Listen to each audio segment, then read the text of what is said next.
What is going on, guys? Jack here, and welcome back to another Football Manager 2018 video. And today we're going to be taking a look at Football Manager predicting the next 12 months of football. Of course, I've left the game holidaying. We've gone forward to the end of the 2017-18 season in Europe, and today we're going to see what it predicted for the Premier League, the Bundesliga, French Ligue 1, Liga BBVA, and Serie A. Hopefully you do enjoy this video. If you do, leave a like, and well, as you can see on screen, we have the Premier League table, and well, Manchester City winning the table on goal difference. Wow, a narrow victory certainly. You can see here Arsenal perhaps the shock team. I did notice as I was loading in, Wenger has been sacked. He has gone.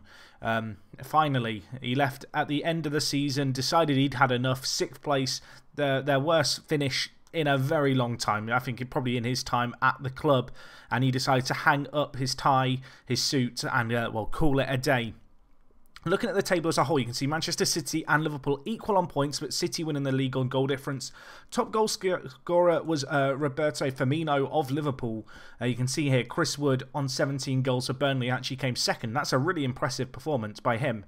And wow, that value, £44.5 million, is going to take a while, I feel like, to get used to the new Football Manager values. You can see Morata came in 3rd place. In terms of average ratings, Juan Mata was the pick of the bunch. You can see 17 assists as well. He led that chart too. A player who's not actually played that much football, I don't believe, this year in real life under Mourinho at United. Certainly not been a regular kind of mainstay in the United first team. But certainly in Football Manager, he is just a creative force. You can see just an incredible player. Had a very good season indeed. 8 goals, 17 assists, a 7.87 average rating is absolutely insane. The players behind him, Alderweireld of Tottenham. Tottenham finishing 5th, so interesting to see one of their defenders do so well. It makes me wonder what happened to Harry Kane. You can see Kevin De Bruyne also up there on the average ratings, and I can only assume he got a lot of goals and assists. You can see, in fact, 14 goals, 8 assists in his first season. David Silva and this guy, Gudmundsson. I'll be honest, never heard of this guy. Johan Berg Gudmundsson. I mean, I butchered that pronunciation the first time around. He looks pretty good, the Icelandic player. Apparently, he does actually play for Burnley. Does he play for them that much in real life? I feel terrible not really recognising this guy. I can't say he's a player you'd expect to be, you know, leading the assist charts. In terms of clean sheets, Petr Cech's up there. Man of the matches, Juan Mata, Alderweireld. Also, Aaron Cresswell. 9 player of the matches. 9. Wow, not bad for a wingback. I guess he had a very good season. And noticed he also had a few England caps as well. If we look at the kind of lower end of the table, you can see Swansea, Leicester and Stoke getting relegated. Perhaps a little bit shocking to see none of the newly promoted sides getting relegated. You can see Huddersfield, Brighton and Newcastle all exceeded that kind of 38-point mark, which is what's generally considered the total number of points you need to be guaranteed safety in the Premier League. If we just look at player detailed, I do want to quickly just have a look at the goal scorers to see where, you know, some of the players you might expect to be right up there were. Where do we want to be here? I guess we can go to player overview here and look at the goals. So Harry Kane did actually get a fair few goals. He got 15. Troy Deeney got 15. Rondon got 15. De Bruyne are doing very well. City must have had a whole host of goal scorers looking at it. You can see Gabriel Jesus got 20, De Bruyne got 16, Aguero got 14. Yeah, I mean, look at that. That's just a load of goals. And also Ivan Perisic signing. We will have a look at the end of going through all the leagues at some of the big transfers that happened in the first season. Anyway, I want to plough through these a little bit quicker than we've just got through that last one. Looking at the Spanish First Division, you can see here Zaza, former West Ham United man, scoring goals for Valencia for fun and actually propelling Valencia to a 4th place finish. Real Madrid winning the league ahead of Atletico and Barcelona by actually a fairly comfortable margin. The one team that stands out here for me is actually Sevilla, down in 9th. A team who have done very well, but well, this season they've had a season to forget, certainly. Messi had the highest average rating with an 8.07. You can see Luis Suarez and Piqué also up there. Suarez got 24 goals. Cristiano Ronaldo got 23. Isco and Marcelo leading the assist charts. Very impressive by them. Messi just getting loads of player of the matches. In fact, you can see here, it looks like Barcelona is just rampant in games. I guess they kind of just slipped up against the big teams. Looking at the way this has gone down, they actually lost to Eibar away. Did they bottle this at the end of the season? I mean, it kind of looks like they did. We'll also have a look at the Champions League. So yeah, you can see here they had a really rough patch actually, but they lost to Bilbao, lost to Villarreal, lost to Real Madrid, drew against Espanyol. I imagine that's what cost them the table midway through. But yeah, interesting nevertheless.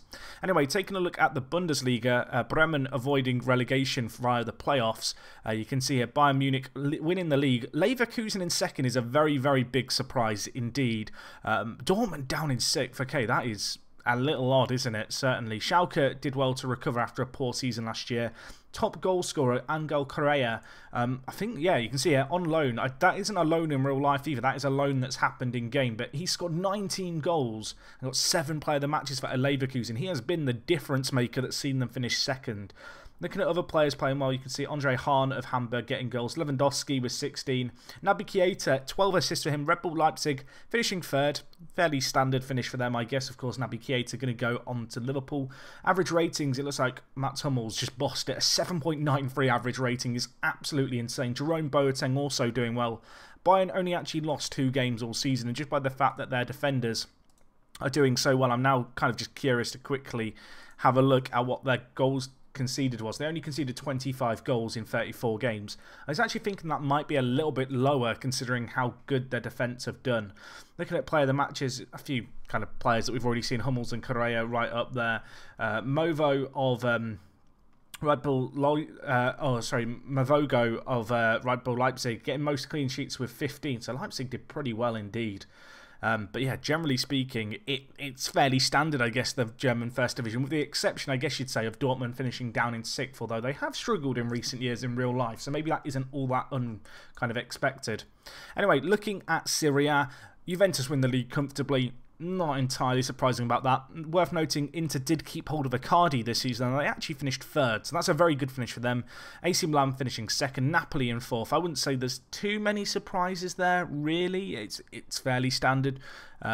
Roma finishing 8th, perhaps a little bit of a shock, although when you look at their kind of recent league performances, I mean, yeah, I guess that is a shock, because they were kind of finishing 2nd the last few years. But obviously they've really slipped down, actually missing out on European football, doing a bit of what Inter did last season in real life. In terms of average ratings, Bonucci 7.83. Seems like defenders are getting really high average ratings in the beta at the moment. Higuain getting loads of goals, not entirely surprising. Dybala, I can only assume, assisting him a number of times. Luan of Inter played well. This guy, I'm not going to try and pronounce his name because I will offend someone, but he got 11 assists for a team that got relegated, so he must have been doing some serious work to try and carry them. Unfortunately, it wasn't enough. You can see, actually, the bottom of this table was really close in the end. Not a lot separating, really, the bottom 5 or 6 teams. Donnarumma got most clean sheets, Bonucci most player of the matches. Looks like AC Milan did very well defensively. I'm wondering if they were just maybe lacking the goals to see them win the table. But yeah, you can see there, Juventus winning the league once more. Anyway, moving over onto Ligue 1, Lens getting promoted via the League 2 playoff, where they do actually take on, I think it would be Strasbourg in this case. But looking at the league table, PSG missing out on the title. Now, I do wonder what would happen if that was to happen in real life. You can see Neymar did get the highest average rating in the league. Actually, a slightly lower average rating than we saw in a lot of the other divisions. But yeah, Neymar here, 16 assists, highest average rating. Edison Cavani, top goal scorer. But it wasn't enough as Carrillo and Falcao just scored goals for fun and actually made the difference for Monaco. You can see between them, they got 36 league goals in 38 games.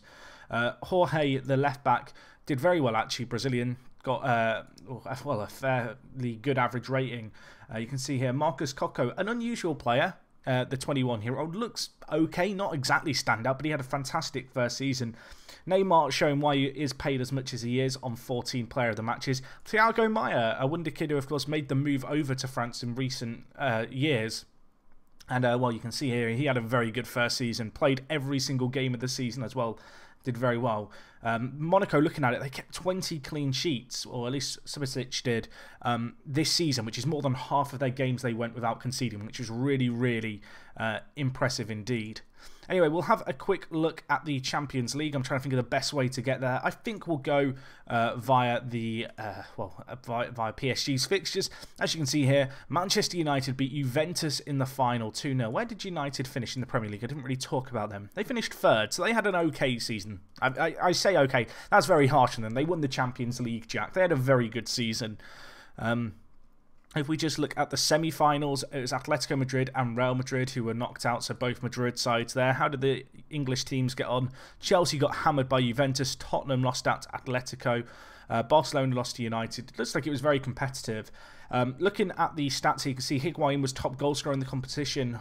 Lewandowski and Carrillo also doing well. Worth noting that all three of those players we saw kind of appearing in the top goal scorer charts in their respective leagues, so they have done well both domestically and in Europe. Highest average rating went to Messi, and 8.4 for him. Obviously, just one of the best players in the game, if not the best player in the game. I think him and Ronaldo are pretty much identical in terms of current ability, at least if Football Manager this year is like it was last year with their data. In terms of man of the matches, Buffon did very well apparently. 4 man of the matches. Really impressive for a goalkeeper to get that many man of the matches. I don't know if that's a sign of positive things for Football Manager, because I'm sure you guys have experienced it, but it always felt like goalkeepers struggled to get good average ratings. So to see him get 4 man of the matches is really impressive indeed. Anyway, looking across the rest of it here, you can see Dybala on the assist charts, Gazal also there, and this guy, Rzakowski, I've definitely butchered that pronunciation, but he's there with 6 assists as well for Leipzig, which... Oh, not for Leipzig even, for Salzburg. I wonder if a lot of those came in the qualification process. Did Salzburg just spank some teams in qualification? They didn't really. He just got a lot of assists. I mean, fair play to him, I guess. I have to hold my hands up and apologise. Anyway, to cap up this video, just looking at Football Manager predicting the kind of last 6 months in football, we'll have a look at the transfers. What do we want to look at? I guess we could look at leading transfers. That's probably the best thing to look at here. So in terms of the highest fee paid, it was £61 million with the possibility of it to rise to £72 million, and that was Sadio Mane joining Barcelona. So that was the big deal. You can see other deals that happened. Jordi Alba went to Chelsea for £53 million with that option for it to rise. Arda Turan went to United. We can see 2 players going from Sociedad to, as you can see here, Arsenal and Man City. Kieran Tierney joined Liverpool for £34 million. A very big fee paid there. But Tierney here, he's insane in Football Manager this year. Definitely worth trying to pick up. I think you can get him for significantly cheaper than £34 million at the start. Dries Mertens going for £26 million seems like an absolute steal for Barcelona. I guess he is 31, but nevertheless, the Belgian has been a great in real life. I can assume he plays fairly well in Football Manager again this year. Alberto Moreno went to Zenit, which is a little bit interesting. And yeah, there's a few other transfers here that I'm sure you'd pick out and let me know all about and tell me how amazing they are. Interesting to see that Miguel Layun went to China. So and actually Shanghai picked up a few players. They picked up Quatters as well. So much like in real life, the Chinese teams, they are flexing their financial muscle a little bit in Football Manager. Anyway, that is going to wrap up this video from me, guys. If you'd like to see some more videos of this, maybe we could go forward 1 year at a time just to look at how the leagues shape up. Let me know. I could also maybe look into the possibility of putting the save games down in the description, because I know some of you guys would probably like to check them out too. If there's any leagues that you'd like to see more of, or maybe a look at, maybe the Championship in England, that kind of stuff, or World Cup that will be happening this summer, please do let me know down in the comments. Maybe this will become a series. We'll see how you guys are enjoying it. And yeah, that's going to be all from me. Thank you for watching. It is me, Jack, and I will talk to you guys in a bit. I'm out.